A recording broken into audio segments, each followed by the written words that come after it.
A very good morning to all of you. Myself, Professor Dhaval Chandrana, and we are continue to learn a dictionary technique. Guys, before we start today's lecture, I will just brief define what we are done till a 5 lecture of a particular unit number 3. In this all the previous 5 lectures, we study a 3 different fragments, 3 different techniques or 3 different algorithm of a dictionary technique, and we studied a 3 different flavor of a dictionary techniques. In a part of a first technique, we discuss LZ77. We discuss the basic history of LZ77. Then we are discuss about how to working of LZ77. Then we discuss a simple algorithm how to perform a numerical with this algorithm, and then after we discuss a example of encoding and decoding method of LZ77. So it is the first thing which we discuss in a dictionary technique. Later on we discuss a second fragments or second method of a dictionary techniques is nothing but LZ78. In this particular technique we already discussed how the LZ78 is work, what are the different process, what kind of method we will implemented in LZ78, and then we discuss what is the advantage of LZ78 compared with the LZ77. In form of this particular comparison, we find that in LZ77 if we perform any compression of single character, we generate a output in a 3 different bit. In form of LZ78 we perform a same compression with a single bit, we generate output in a 2 bit. And guys, on a third technique which previously we will discussed in LZW, it is a complex method compared with the LZ77 and 78, but the output or throughput is much higher compared with the 2 different techniques. In this LZ78 and 77 we generate a different character with a different bit output, but in a form of LZW if we perform a compression of single character, then the output is only a 1 bit. So it is the best method of a data compression in form of a dictionary technique with the previous 2 techniques. So guys, as previously we already completed LZW encoding procedure with a numerical, and today's lecture is based on how to perform a decoding procedure of a particular LZW approach. So guys, we directly start this approach with the take a reference of a previous LZW encoding.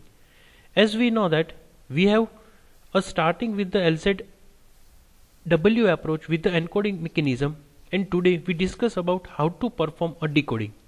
But the primary requirement of decoding is you must be perform encoding first, then we perform a decoding. So the output, I hope you are remember, the output of LZW approach of encoding, we take a reference or we take input in a form of a decoding approach. So guys, we start with the LZ decoding algorithm. At the first step, at the start the dictionary contain all the possible character. आज first steps હતું LZWનું encoding પ્રોસિજરમાં. ત્યારે આપણે શું કરતા હતા કે આપણને આપણા જેટલા કેરેક્ટર્સ છે એ બધા જ આખા મેસેજમાંથી યુનિક કેરેક્ટર્સ ફાઇન્ડ આઉટ કરતા હતા, અને જે સિક્વન્સમાં આપણને એ કેરેક્ટર મળતા જાય છે એ કેરેક્ટરના બેઝ ઉપર આપણે ડિક્શનરી જનરેટ કરી હતી, અને એ આપણું ફર્સ્ટ સ્ટેપ્સ હતું contain all the possible character on a dictionary. On the same manner we start with the decoding procedure. હું તમને થોડું કમ્પેરિઝન કરાવતો જઈશ એન્કોડિંગ અને ડીકોડિંગનું, તો બેઝિક આઈડિયા તમારો એન્કોડિંગનો પણ ક્લિયર થઈ જશે અને ડીકોડિંગની સાથે સાથે એઝ એ તમે રેફરન્સ યુઝ કરી શકશો. CW is the first codeword. Same way ત્યાં આપણે 3 કેરેક્ટર લીધા હતા, P, C એન્ડ P+C. ત્યાં આપણે યુઝ કર્યું હતું C as a first character, જે તમારે ફર્સ્ટ કેરેક્ટર રીડ કરવાનો હતો તમારા ઓરિજિનલ મેસેજમાંથી. હવે આપણને ઓલરેડી ખબર છે કે એન્કોડિંગ પ્રોસિજરના આઉટપુટમાં આપણને નંબર્સ મળ્યા છે, નહીં કે કેરેક્ટર્સ. સો CW છે એ તમારો ફર્સ્ટ કોડ છે અથવા તો કોડવર્ડ કહી શકો, જે ન્યુમેરિકલ ફોર્મમાં હશે. Output the string of CW to the character streams. હવે જે તમે ફર્સ્ટ નંબર રીડ કરો છો એને આપણે CW કહેવાનું છે, અને અકોર્ડિંગ ટુ ધ CW ડિક્શનરીમાં ફાઇન્ડ આઉટ કરવા જશું કે એ પર્ટિક્યુલર ઇન્ડેક્સ અથવા તો નંબર ઉપર આપણને કઈ સ્ટ્રિંગ મળે છે, એટલે કે એક આલ્ફાબેટ્સ એ આપણે સ્ટ્રિંગ ઓફ CW લખવાનું થશે. ધેન PW એન્ડ CW, જેમ આપણે P અને C લેતા હતા એ જ કન્સેપ્ટનો યુઝ કરવાનો છે. CW છે એ નેક્સ્ટ કેરેક્ટર છે. Next steps in the string of CW, એટલે કે જે તમને અહીંયા સ્ટ્રિંગ મળે છે CW ની present in a dictionary, A check કરવાનું કે જે તમે CW સ્ટ્રિંગ મળી શેના ઉપરથી મળશે, તમે જે CW કોડ રીડ કરશો એના ઉપરથી, એની સ્ટ્રિંગ ફાઇન્ડ કરવાની ડિક્શનરીમાંથી, અને ચેક કરવાનું કે જો એ ડિક્શનરીમાં અવેલેબલ છે કે નહીં. ઇફ ઇટ ઇઝ, જો અવેલેબલ હોય તો આઉટપુટ લખવાનું string of CW to the character stream, a particular કેરેક્ટરને એઝ એ આઉટપુટ મેન્શન કરવાનું. ધેન P ને લખવાનું સ્ટ્રિંગ ઓફ PW, C ને લખવાનું first character of a string CW, and add the string P plus C to the dictionary. અને જે તમને P અને C મળે છે એ P પ્લસ C ને આપણે ક્યાં એડ કરવા જશું, ડિક્શનરીમાં. આ જ મિકેનિઝમ, આ જ મેથડ ત્યાં આપણે ઓનલી 3 કેરેક્ટર્સ લખતા હતા, P, C અને P પ્લસ C. અહીંયા આપણે 3ની જગ્યાએ 5 કેરેક્ટર યુઝ કરશું, CW, PW, P, C અને P પ્લસ C. હવે CW અને PW શું કામ લખવું પડ્યું, એનું એક રીઝન તમને કહી દઉં કે જ્યારે આપણે એન્કોડિંગ પ્રોસિજર પરફોર્મ કરતા હતા ત્યારે આપણે કેરેક્ટર રીડ કરતા હતા અને આપણને કોઈ numbers as a output generate થતું હતું. ડીકોડિંગમાં પ્રોસિજર રિવર્સ મેનરમાં હોય છે, એ આપણને બધાને ખબર છે, આપણે ઘણા બધા ન્યુમેરિકલ સોલ્વ આઉટ કર્યા છે. તો હવે આપણે રીડ કરશું નંબર, એટલે નંબરની સામેનો કયો કેરેક્ટર્સ છે એ જસ્ટિફિકેશન્સ આપવા માટે PW અને CW ની સ્ટ્રિંગ લખવી કમ્પલસરી છે, જેનાથી એન્ડ ઓફ રિઝલ્ટ આપણે શું આપવાનું છે, આપણને કયો મેસેજ ડીકોડ થઈને મળે છે ઇન ફોર્મ ઓફ આપણે રીડ કરશું નંબર અને સામે જનરેટ કરશું character. And it is the way to perform a decoding in LZW approach. So આ જ એલ્ગોરિધમને આપણે સ્ટાર્ટ કરીએ કે જો ડિક્શનરીમાં અવેલેબલ ન હોય તો, પ્રીવિયસ સ્ટેપ શું હતું, ડિક્શનરીમાં અવેલેબલ હોય તો. હવે ડિક્શનરીમાં અવેલેબલ નથી તો શું કરવાનું છે, જે તમને સ્ટ્રિંગ ઓફ PW મળે છે એને આપણે P કહી દેવાનું છે. ફર્સ્ટ કેરેક્ટર જે તમને રીડ કર્યો PW ને એને નેક્સ્ટમાં C કહી દેવાનું છે. And output the string P અને C ને કમ્બાઇન કરો and add it to the dictionary. Now it is corresponding to a CW. હવે એને તમે ડિક્શનરીમાં જે એડ કરો છો એને શું કહી દેશો, CW. And are there more code word in the code stream, means હવે તમે જે કેરેક્ટર વર્ડ રીડ કરો છો, નંબર રીડ કરો છો, એ લાસ્ટ કેરેક્ટર છે કે લાસ્ટ કેરેક્ટર નથી. જો if yes then go back to the step 4, means ફરી વખત એ પ્રોસેસ રિપીટ કરો, વર્ડ રીડ કરો, PW, CW, string of PW, string of CW અને P પ્લસ C પરફોર્મ કરો. ડિક્શનરીમાં અવેલેબલ હોય તો સ્ટેપ્સ પરફોર્મ કરો, ન હોય તો આ સ્ટેપ્સ પરફોર્મ કરો. અને તમે જે કોડ વર્ડ રીડ કરો છો એ લાસ્ટ છે તો અહીંયા તમારે એન્ડ કરી દેવાનું છે. સો આ અલ્ગોરિધમ ઇઝી છે. હવે આ જ અલ્ગોરિધમને હેલ્પથી આપણે ન્યુમેરિકલ સોલ્વ કરવાની ટ્રાય કરીએ. ન્યુમેરિકલ સોલ્વ કરતી વખતે આપણે પ્રીવિયસ જે લેક્ચરની અંદર એન્કોડિંગ પ્રોસિજર પરફોર્મ કરીને જે આઉટપુટ લીધું છે એનો જ યુઝ કરીને અહીંયા આપણે એઝ એ ડીકોડિંગ પરફોર્મ કરશું, તો જેનાથી આપણને ઇઝીલી અન્ડરસ્ટેન્ડ થશે કે આપણે પહેલાં કેરેક્ટરમાંથી નંબર જનરેટ કર્યા, હવે પાછા નંબરમાંથી એ જ કેરેક્ટર્સ જનરેટ થાય છે કે નહીં. So let's start with this a decoding approach of LZW. Given an initial dictionary consists of a letter A, B and W, decode the following code using the LZW. Previous પણ તમને initial dictionary આપી દીધી હતી અને એમાં 3 characters already initial ડિક્શનરીમાં આપી દીધા છે. એટલે એ ને ફર્સ્ટ ઇન્ડેક્સ આપો, બી ને સેકન્ડ ઇન્ડેક્સ ઉપર લઈ જાઓ એન્ડ થર્ડ ને W as a index define કરી દો. હવે આ તમને જે કોડ મળ્યો છે એ એન્કોડિંગનું આઉટપુટ છે, એ આપણને ઓલરેડી ખબર છે. જો તમને આ કોડ ક્યાંથી આવ્યો એ ના ખબર હોય તો પ્રીવિયસ લેક્ચર એક વખત ફરી વખત રિપીટ રીડ કરી લેજો, જોઈ લેજો, એટલે સમજાઈ જશે કે 3, 1, 2 ટાઈમ્સ 2, 1, 4, 6 અને 1 કઈ રીતે જનરેટ થાય છે. અત્યારના આપણે ડીકોડિંગ પરફોર્મ કરીએ છીએ એનો મીનિંગ કે આપણી પાસે નંબર છે, અલ્ગોરિધમના સ્ટેપ્સ ફોલો કરશું અને એક એક નંબર ઉપરથી કેરેક્ટર્સ ફાઇન્ડ આઉટ કરતા જશું. So let's start with this a decoding approach. Initial dictionary already આપી દીધી છે. ફર્સ્ટ કેરેક્ટર હું રીડ કરું છું, it is become your CW. પહેલો કેરેક્ટર રીડ કરું છું, પહેલો નંબર રીડ કરું છું, ઇટ્સ બીકમ અ 3. 3 ની સામે ડિક્શનરીમાં ચેક કરવા જાઉં છું કે 3 ઇન્ડેક્સ ઉપર કયો કેરેક્ટર મળે છે, તો ઇટ્સ બીકમ અ W. તો C ઓફ W એ આપણે અહીંથી રીડ કર્યો, એની સામેનું સ્ટ્રિંગ એટલે કે કેરેક્ટર્સ ડિક્શનરીમાંથી ફાઇન્ડ કરીને સ્ટ્રિંગ ઓફ CW મેન્શન્સ કર્યું. અને જે C ઓફ W મળે છે એ ઓલરેડી ડિક્શનરીમાં અવેલેબલ છે, તો આપણે P, C અને P+3 કાંઈ લખવાની જરૂર નથી. આ તમારો ફર્સ્ટ કેરેક્ટર ડીકોડ થઈને જનરેટ થાય છે. નેક્સ્ટ સ્ટેપમાં જાઓ, સેકન્ડ કેરેક્ટર રીડ કરો.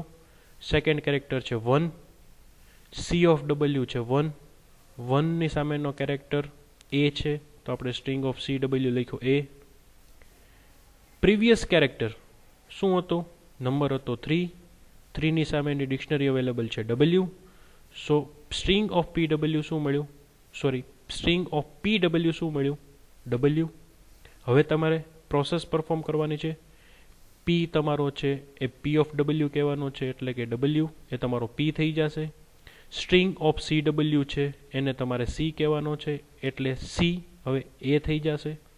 અને P પ્લસ C એ શું છે? WA. એ WA આપણે ફોર્થ પોઝિશન પર એડ કરશું, જે ડિક્શનરીમાં અવેલેબલ નહોતું. હવે આ સ્ટેપ્સ સેકન્ડ પરફોર્મ કર્યું, એમાં તમને ડીકોડ થઈને આઉટપુટ શું મળ્યું? A. મેં જ્યાં જ્યાં અંડરલાઇન કરી છે એ તમારું એ પર્ટિક્યુલર સ્ટેપ્સનું જનરેટેડ આઉટપુટ છે. ફરી વખત સ્ટેપ સમજીએ. Step number 3. સ્ટેપ નંબર 3માં જાતી વખતે તમારું જે CW છે એને તમારે કહી દેવાનું થશે PW. એટલે નેક્સ્ટ સ્ટેપમાં CW અત્યારનો કરંટ છે એ નેક્સ્ટ સ્ટેપમાં તમારો PW થઈ જશે. નવો કેરેક્ટર, નવો નંબર રીડ કરો અથવા તો નવો કોડ રીડ કરો, એ આપણે 2 ડિફાઇન કર્યો. PW 1 ની સામે A છે, એટલે સ્ટ્રિંગ ઓફ PW શું થશે? A. CW 2 છે, એટલે 2 ની સામે કેરેક્ટર શું છે? B. તો સ્ટ્રિંગ ઓફ CW શું થશે? B. આ ડિક્શનરીની અંદર ચેક કરવા જાઓ, ડિક્શનરીની અંદર અવેલેબલ છે. સો આપણે શું કરશું? સ્ટ્રિંગ ઓફ PW ને P કહેશું, સ્ટ્રિંગ ઓફ CW ને C કહેશું, અને P ને C જે મળે છે એટલે કે આ સ્ટેપ્સમાં A અને B મળ્યો એને આપણે ડિક્શનરીમાં એડ કરશું. સો આ થર્ડ સ્ટેપ્સનું પર્ટિક્યુલર આઉટપુટ શું જનરેટ થયું? B. જ્યારે આપણે આઉટપુટ લખીએ છીએ ત્યારે આપણે ધ્યાન શું રાખવાનું છે? String of CW. અત્યાર સુધી અલ્ગોરિધમ ઇઝી છે. અલ્ગોરિધમ થોડોક કોમ્પ્લેક્સ થશે જ્યારે અહીંયા 2 કેરેક્ટર્સ આવશે. Let's see step number 4. Step number 4માં જતા પહેલાં શું કરવાનું? સ્ટેપ નંબર 3નો જે પણ રિઝલ્ટ જનરેટ થયું છે એટલે કે તમારું રિઝલ્ટ CW એને તમારા નેક્સ્ટ સ્ટેપમાં શું બનાવી દેવાનું છે? PW. તો સ્ટેપ નંબર 4માં PW શું હશે? 2. 4 સ્ટેપ એટલે કે 1, 2, 3 અને 4 સ્ટેપ્સમાં આવ્યા. 4 સ્ટેપ એટલે 4 પોઝિશન્સ ઉપર જે કોડ છે એ રીડ કરો, એ તમારો CW થશે. CW અને PW ની ઇન્ડેક્સ વેલ્યુ ઉપરથી કેરેક્ટર ફાઇન્ડ કરો. બોથ આર 2, તો it's become a B. So string of PW is B, string of CW is B. Check કરો જે સ્ટ્રિંગ મળી છે એ ડિક્શનરીમાં અવેલેબલ છે? યસ. જો ડિક્શનરીમાં અવેલેબલ હોય તો આ 2 સ્ટેપ્સ એટલે કે PW ને P કહેવાનું, CW ને C કહેવાનું, અને જે P પ્લસ C મળે એને ડિક્શનરીમાં એડ કરી દેવાનું. તો આપણે 6 પોઝિશન ઉપર ડિક્શનરીમાં એડ કરતા જઈએ. આ જ પ્રોસેસ આપણે એન્કોડિંગમાં પરફોર્મ કરી હતી, થોડોક ચેન્જીસ છે. નેક્સ્ટ સ્ટેપ નંબર 5માં આવતી વખતે સ્ટેપ નંબર 4નો જે CW છે એ 5th સ્ટેપમાં PW થઈ જશે, એટલે CW અહીંયા 2 હતો, નેક્સ્ટ સ્ટેપમાં PW 2 થઈ જશે અને CW તમારો 1 આવશે. હવે સેકન્ડ પોઝિશન્સ ઉપર જે કેરેક્ટર મળે છે એ B, ફર્સ્ટ ઉપર જે મળે છે એ છે A. હવે એ ચેક કરો ડિક્શનરીમાં અવેલેબલ છે? યસ. તો આપણે P પ્લસ C ના કેરેક્ટર્સને ડિક્શનરીમાં એડ કરવા જવા પડશે. સો સ્ટ્રિંગ ઓફ PW જે B મળે છે એને કહેવાનું છે P, સ્ટ્રિંગ ઓફ CW જે A મળે છે એને કહેવાનું છે C, અને જે તમને p પ્લસ c મળે છે એ આપણે ડિક્શનરીમાં એડ કરવા જશું. આઈ હોપ કે થોડીક વસ્તુ તમને સમજાય છે. હજી આપણે સ્ટેપ્સ પરફોર્મ કરતા જઈએ. પ્રીવિયસ સ્ટેપ્સનો જે CW છે એ PW 1 કરી દીધો. 6 નંબરનો સ્ટેપ્સમાં છીએ આપણે, એટલે 1 2 3 4 5 અને 6 નંબરનો જે કોડ છે એ તમારો CW હશે. CW મળે છે 4, PW મળે છે 1. સો 1 ઉપરનો જે કેરેક્ટર્સ મળે છે એ છે. 4th પોઝિશન ઉપર જે આપણને કેરેક્ટર મળે છે એ છે WA. ડિક્શનરીમાં ચેક કરવા જાઓ, અવેલેબલ છે? યસ. જો અવેલેબલ હોય તો તમારે P પ્લસ C નેક્સ્ટ ઇન્ડેક્સમાં એડ કરવા જવાનું થશે. સો P એ તમારો PWA યુઝ કરી લ્યો. હવે ચેન્જીસ એટલો છે કે જ્યારે તમે સ્ટ્રિંગ ઓફ CW 2 કેરેક્ટર મળે છે ત્યારે નેક્સ્ટ પ્રોસેસ ડિક્શનરીમાં એડ કરતી વખતે જે તમે C બનાવો છો એ સ્ટ્રિંગ ઓફ CW નો એક જ કેરેક્ટર લખવાનો છે. 2 કેરેક્ટરની જગ્યાએ only first character of string of CW ને C કહેવાનો છે. અને જે P પ્લસ C મળે AW એ તમારે ડિક્શનરીમાં એડ કરતા જવાનું છે. સો આ એક ચેન્જીસ છે. ફરી વખત રિપીટ કરી દો.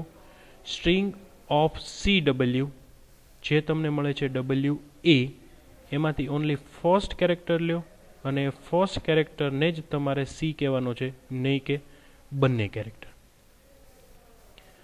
સેમ આપણે નેક્સ્ટ સ્ટેપ ફરી વખત સમજીએ. PW તમારો જે પ્રીવિયસ CW હતો એ આપણે 4 કહી દીધો. નેક્સ્ટ કેરેક્ટર રીડ કરો, it's become your 6. So PW 4 એના કેરેક્ટર છે WA, એટલે 2 કેરેક્ટર્સ મળ્યા આપણને. CW ની પોઝિશન છે 6, 2 ટાઈમ B છે, એટલે આમાં પણ આપણને 2 કેરેક્ટર મળ્યા. જ્યાં અંડરલાઈન કરી છે એ બધા જ કેરેક્ટર તમે ડીકોડ કરતા જાઓ છો. હવે વાત રહી આ 2 ટાઈમ્સ B ની, ઓલરેડી ડિક્શનરીમાં અવેલેબલ છે, એટલે જે P પ્લસ C મળે છે એ આપણે ડિક્શનરીમાં એડ કરતા જવું પડશે. બટ ધ્યાન શું રાખવાનું છે કે સ્ટ્રિંગ ઓફ CW છે એમાં ગમે તેટલા કેરેક્ટર્સ હોય, ઓનલી ફર્સ્ટ કેરેક્ટર જ તમારે C કન્સિડર કરવાનો છે. બટ સ્ટ્રિંગ ઓફ PWમાં જેટલા કેરેક્ટર્સ હોય એ એઝ ઇટ ઇઝ P માં યુઝ કરી લેવાના છે. ચેન્જીસ ખાલી C માં જ છે કે સ્ટ્રિંગ ઓફ CWમાં ગમે તેટલા કેરેક્ટર્સ હોય તમારે only first character as a C consider કરવાનું છે. PW સ્ટ્રિંગમાં જેટલા પણ કેરેક્ટર હોય એ એઝ ઇટ ઇઝ P કહી દેવાનું. ફર્સ્ટ કેરેક્ટર ઓફ CW ને C કહેવાનું, અને એ જે P પ્લસ C મળે છે it should be your next index value. It's become WAB. Now only last steps remain છે. લાસ્ટ સ્ટેપ્સ ચેક કરી લઈએ કે 8 સ્ટેપ્સની અંદર PW જે પ્રીવિયસ સ્ટેપમાં CW હતું 6 એ આપણે યુઝ કર્યું. લાસ્ટ કેરેક્ટર છે, લાસ્ટ કોડવર્ડ છે એ 1 છે. સો 6ની સામે 2 ટાઈમ્સ B એ તમારી સ્ટ્રિંગ ઓફ PW થઈ. CW 1 ઉપર A છે, સો એ આપણો સ્ટ્રિંગ ઓફ CW થયું. અહીંયા કોઈ 2 કેરેક્ટર્સ કે વધારે કેરેક્ટર્સ નથી. જો હોય તો ઓનલી ફર્સ્ટ કેરેક્ટર જ આપણે C યુઝ કરીએ છીએ. અહીંયા ગમે તેટલા કેરેક્ટર્સ હોય બધા જ કેરેક્ટર્સને આપણે P as a directly use કરી લેવાનો છે. અને ડિક્શનરીમાં ચેક કરવા જતાં આપણને ખબર પડે છે કે A ઓલરેડી અવેલેબલ છે.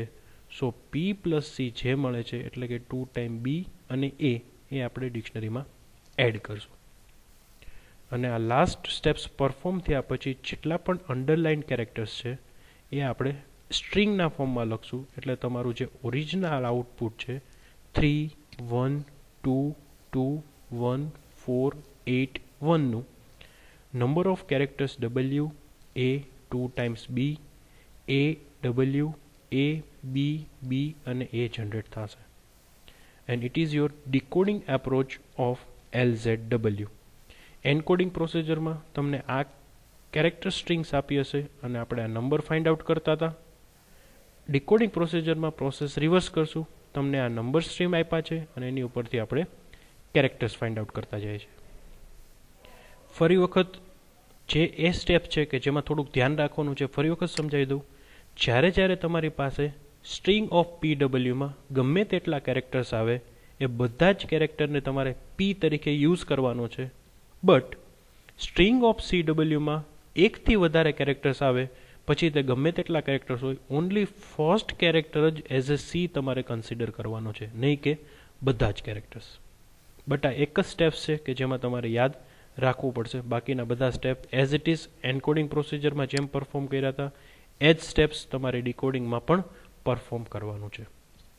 So I hope you are clear how to perform or how to deal a LZW approach with the decoding procedure, and I hope how to retrieve a actual decoding message or a character from a given numbers with help of initial dictionary. I hope you are clear. I hope you enjoyed my videos, and I hope you are learning new concept from this video lectures. Thank you so much.